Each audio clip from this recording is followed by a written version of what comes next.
What's good, everyone? This is Dr. Nee Darko. Make sure you hit the subscribe button below so that you're always up to date on the new uploads as well as alerts on this show. The other thing that you can do to help build this community is make sure you leave a comment below.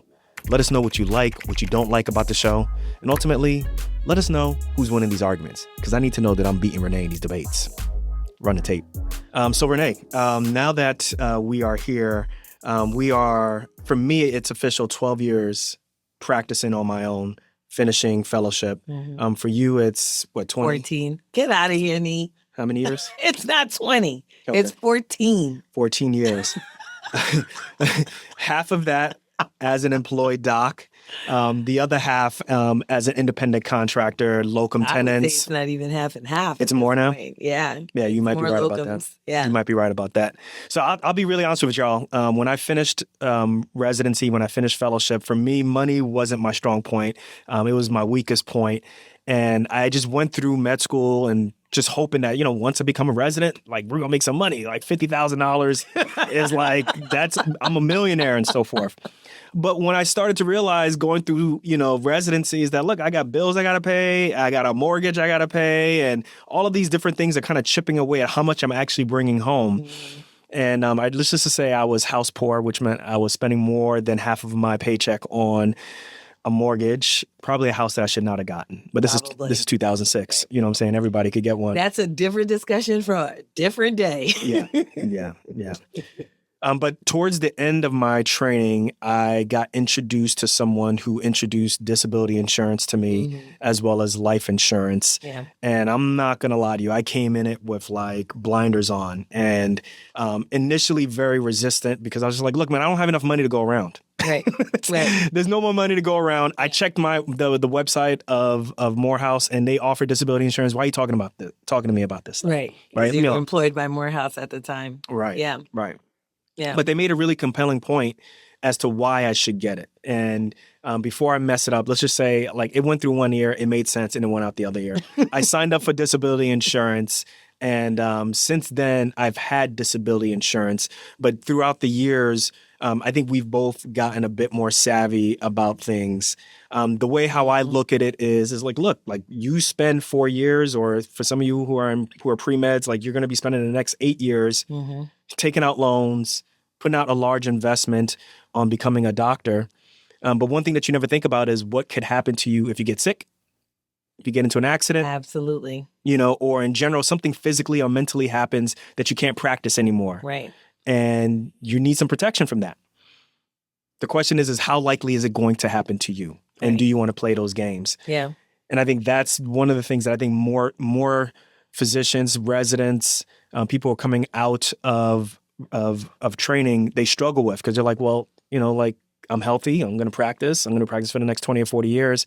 But it's those little things that you don't really think about that could really trip you up and cause a big issue down the line and stuff. So a one-time catastrophic event could be it, certainly. Yeah. And at least from your perspective, there's multiple things, Mm-hmm. Obviously for me, it's, men in general don't take care of themselves. So I married you so you can have my back.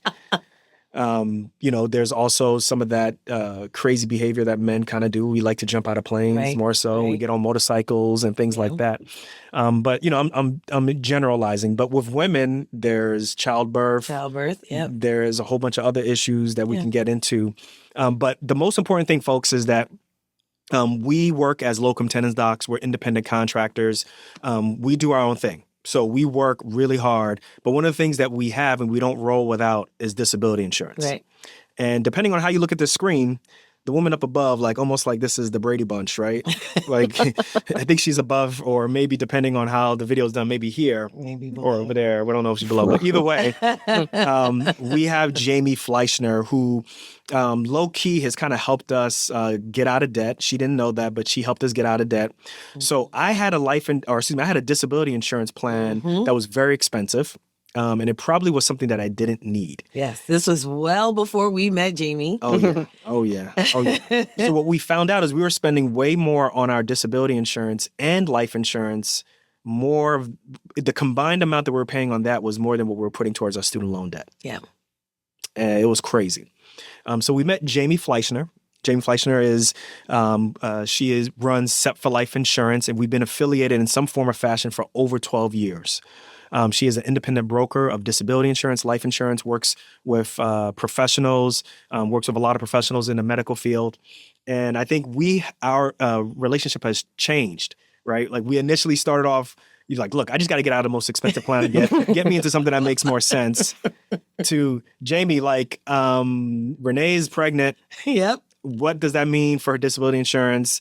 To, hey, Jamie, we're no longer employed by our hospital anymore. What does that mean for our own disability insurance? So without further ado, Jamie Fleischner, welcome to Docs Outside the Box. Long-time friend. How you doing? I'm doing great. That was a great introduction. Thank you for having me.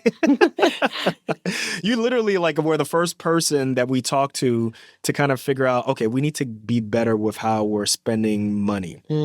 And you helped us get a plan that made sense for us, as well as a big plan for Renee, because Renee had that, I forget who you had, but I remember there was for disability insurance. I forget the company I had. Yeah. And it's at one point I had who you had. Yeah. So your situation is actually more typical than you realize. So a lot of times people do come to me and they've had either bad advice or they're working with somebody that didn't have their best interest in mind. And so sometimes people say, oh, I already have that. I don't need it. Sometimes it's still really good to assess what you have to make sure it's still appropriate. So it's important that you have it, but you also don't want to overspend on it. Like you said, you had a lot of student loans, you had all these other things, and it was holding you back from your overall financial health. So it's really important to just assess where you are initially and then grow with it. And you're both a really good example of, I mean, I've been doing this for 3 decades now. And as things change in your career and in your life, you also need to reassess your insurance, because where you were, 12, 14 years ago is very different than where you are now. I mean, you've got those little kiddos and you have all these other obligations and other types of needs, and your income has changed and your situation has changed. So it's really important to not just make sure you have the appropriate insurance, make sure you're not overspending on it, but also make sure you're monitoring it and looking at it as your situation changes. Yeah.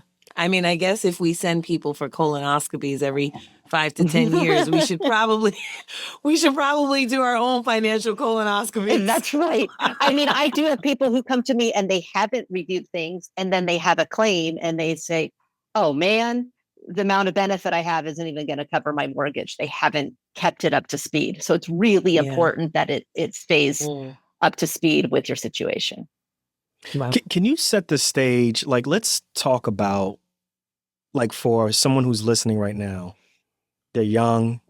Let's say it's like an orthopedic surgeon or someone who's about to go into orthopedic surgery. And most of them, big buffed dudes, big buff women, they want to get out there. And they are young and viral, and they're like, I'm going to work for the next 30 years, disability. What are you talking about? Right. So I got all this stuff. Like, talk to us about that. So most people don't like talking about insurance because you're talking about your own vulnerabilities, and it's always something that happens to somebody else. You're in the hospital and your patients think, they never thought they were going to be the ones that needed surgery, or it always happens to somebody else. And so when you're younger, you think about your future and you feel invincible. But when you're younger, what you do have is you do have your health. And that's when you need to get your policy. So when you initially get a disability insurance policy, they will ask you medical questions, head to toe, last 10 years.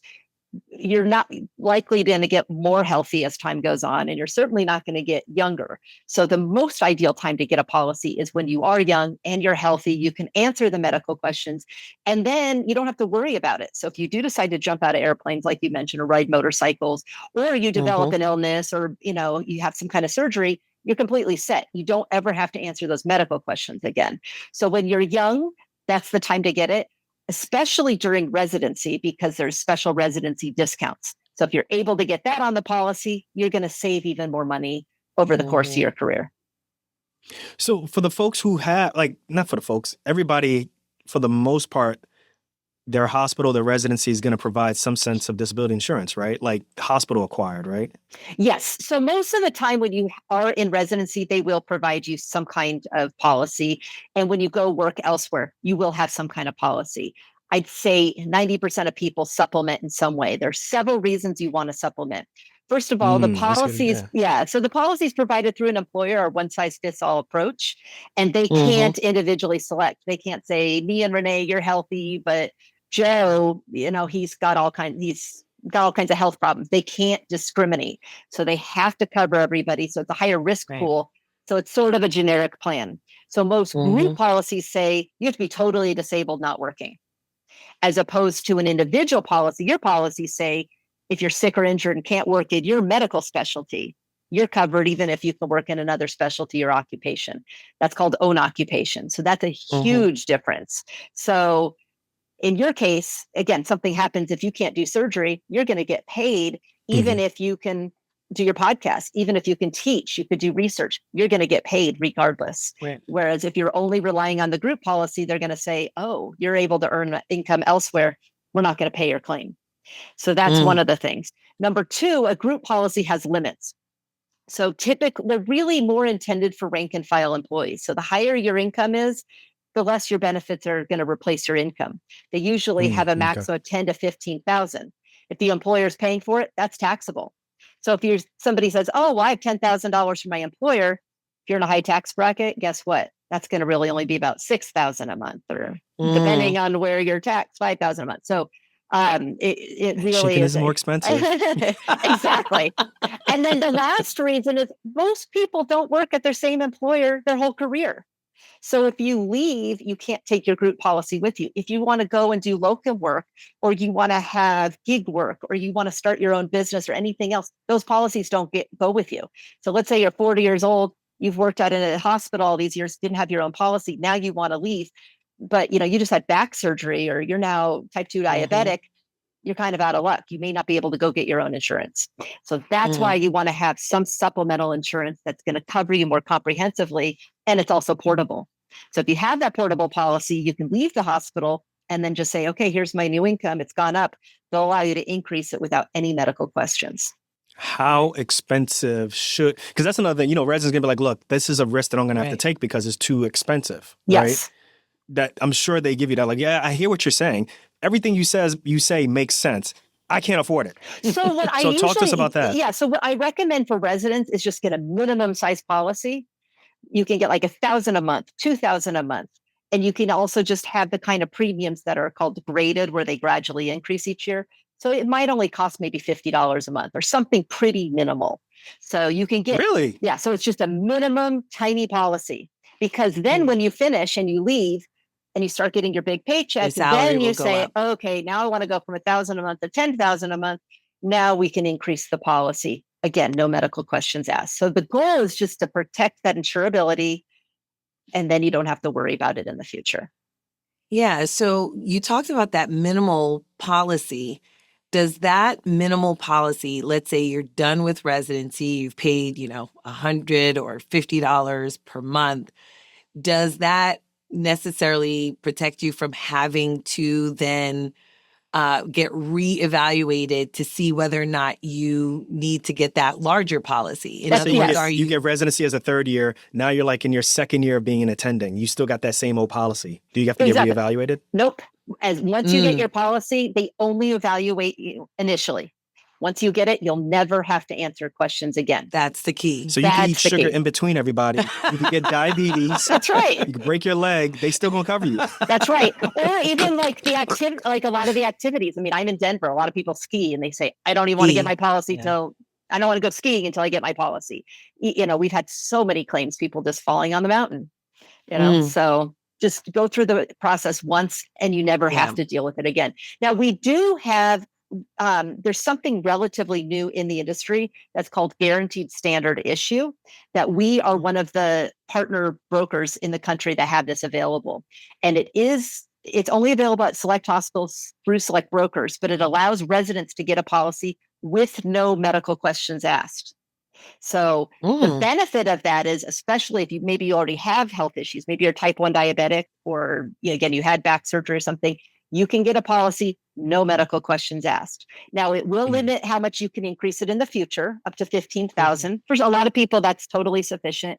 And sometimes in some circumstances, it's a little bit more expensive, but it's a really great option. So when our clients come to us, we look at it and say, wait a minute, you have some health issues. Don't worry about it. We can get this policy for you. And that's a big deal.